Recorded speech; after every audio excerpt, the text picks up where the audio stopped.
Salam dəyərli izləyicilər, əziz dostlar. Qəşəng bir dənə belə bal kimi bir evimiz satışa çıxdı.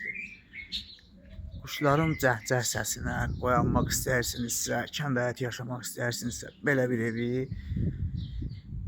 qaçırmayın. Burada tok tənzimləyici var. Yəni zəif tokları tənzimləmək üçündür. Burada bir otaq kimi nəzərdə tutulub, qaraj da eləmək olar bunun bu hissəsini. Həyətyanı sahəsi, ağacları, quşların cəhcəh səsi ilə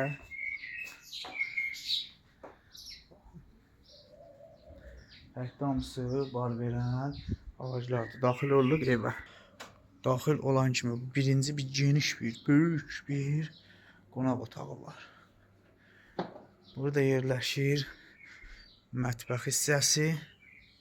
Burada gördüğünüz əşyalar da demək olar çoxu qalır. Üstə taxta ilə yığılıb, apışqa taxta ilə, yəni bahalı materialla. Burası da ki bir yataq otağımız. Diğer bir yataq otağımız da yerləşir burada. Bu da bir yataq otağı.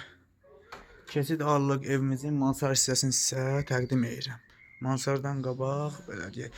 Əşyaların demək olar ki, çox hissəsi də qalır. Kombi xətti var hal-hazırda. Burada bir dənə də belə qızdırmağa belə də İran peci var. Bu yanlar da hamısı stipi oldu. Gördüyünüz kimi bu ayaq yolusu. Burada da bir dənə ayaq yolu var. Pilləkanlar bahalı materiallarla yığılıb. Qapısı, ümumiyyətcə qapıları çox bahalı qapılardır. Buranın materialı alınıb, bura tam vurulub hazırlanacaq. Bu hissəsi isə buranın isə materialı alınmayıb. Bu fasında da satılır. Buradakı balkon. Salxoz da qalır ayaqlarımızın altında. Qiymət 160.000 manat. Şirin suyu da var, qaz da var, işığı da var. Realıq olsa yenə indirim olacaq.